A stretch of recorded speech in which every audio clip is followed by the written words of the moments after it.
Good morning. Welcome to the forecast discussion from Monday, March 12th, 2018. It's currently 7 a.m.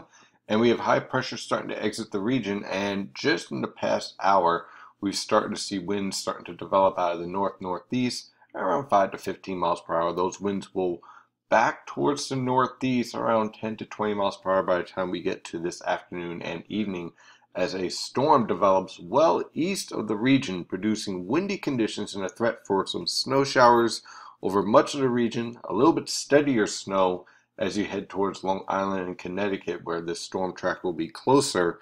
But the good news is that we're getting a glancing blow out of this storm. I want to be very clear about that. Now, the National Weather Service has issued winter weather advisories for the New Jersey coast, basically from Ocean County on northward through northeastern New Jersey and northern New Jersey, the Hudson River Valley, and they've issued winter storm warnings for Connecticut and Long Island. I want to be very clear, even though the going forecast for me is a lot less than the National Weather Service, which I think is going to be changing, to be honest with you, and I'll show you why.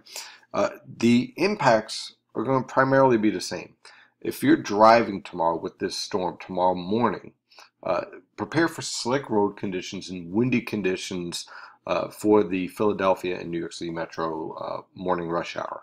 That's going to be basic, okay?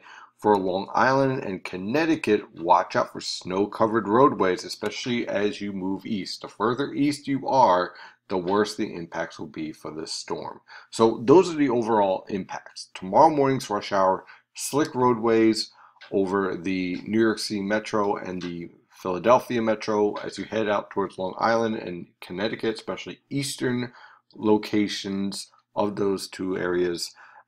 Definitely be prepared for poor visibility and snow-covered roadways, whether that be 4 inches of snow or some of the forecasted by the National Weather Service up to 8-9 inches of snow. It's still snow-covered roadways, and you should be prepared for that.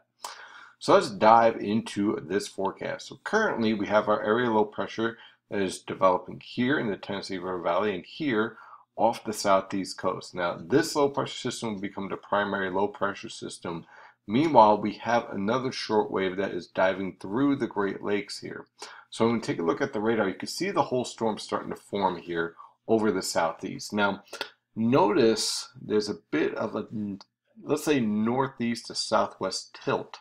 Okay, it's really an important observation. That tells me that there is a limitation to how far west this storm can track. And so we're seeing all the precipitation move to the southwest, from southwest to northeast in a progressive manner. Very important observation here. But also note, this is a very vigorous shortwave, okay? This is a very strong storm. We can see that on the infrared satellite picture. Everything kind of moving east. Here's our shortwave. Here's our northern shortwave back up here. And these two are going to interact, but the interaction is going to be just a bit late, leading to a storm track that's south and east of what we call the 40 north, 70 west benchmark. This kind of like our little area that we like to pinpoint as to the potential for impacts for nor'easters for the region. Over that area or just west of that benchmark is typically when we get our worst winter weather impacts from these storms for the forecast area. As you move east, those impacts are shifted more towards eastern New England rather than the northern mid-Atlantic. So it's kind of a nice little focal point to kind of watch out for in terms of storm tracks and forecasting. So this storm is going to be tracking basically to the east of that benchmark, and then it's going to get pulled back west towards the Gulf of Maine and portions of Maine, New Hampshire, Massachusetts, Connecticut, and Rhode Island, especially from Rhode Island, let's see, eastern Massachusetts, southeastern New Hampshire, and coastal Maine. It's just going to get walloped with this storm with very heavy snowfall, very strong winds, gusts over 50 miles per hour possible, major coastal flooding. Just going to be a mess up there.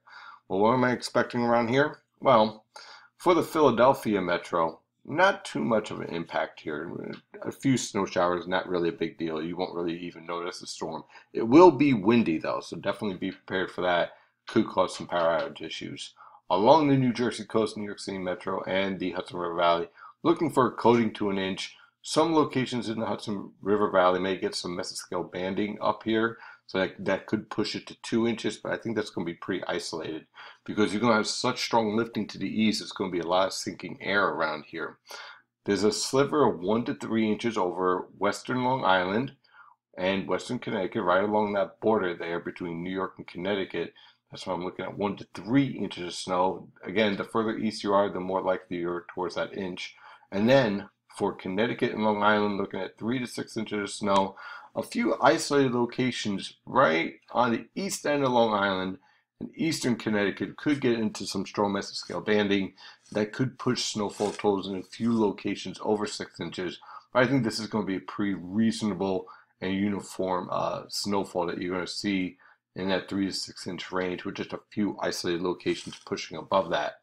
The one impact that you could definitely expect throughout the entire region, whether you're in Cape May or whether you're in New Haven, is going to be strong northeasterly backing to northwesterly winds at 15 to 30 miles per hour, gusts over 40 miles per hour. Watch out for power outages, watch out for wind damage, and watch out for coastal flooding of tides basically 1 to 3 feet above the astronomical high tide. So definitely some coastal flooding will be a threat. Impact times from 7 p.m. tonight through 12 p.m. tomorrow afternoon. So let's look at the rest of the forecast. For today, look for increasing clouds. Look for that rain snow developing towards the afternoon and evening hours. High temperatures in the lower to mid 40s. For tonight, that storm passes well to the east. Look for periods of snow. Again, as you head west, much lighter. As you head east, very heavy over New England. Moderate snow over Long Island and Connecticut. Looking at temperatures to be marginal here. Upper 20s to lower 30s over the interior, lower to mid 30s along the coast. So any type of treatment on the roadways should make the roadways just wet. So we'll watch that very carefully over the Philadelphia and New York City metro. Again, more snowpack potential on the roadways and snow-covered roadways over eastern portions of Long Island and eastern Connecticut because of heavier snowfall. By the afternoon, the storm leaves, skies clear, windy conditions can be expected, winds from the west at 10 to 20 miles per hour over the interior, 15 to 30 miles per hour along the coast, high temperatures in the lower to mid 40s, and that means that snow is going to start to melt. On Wednesday, a weak cold front will move through the region, producing a few isolated flurries here, but for the most part, scattered cloud cover is expected.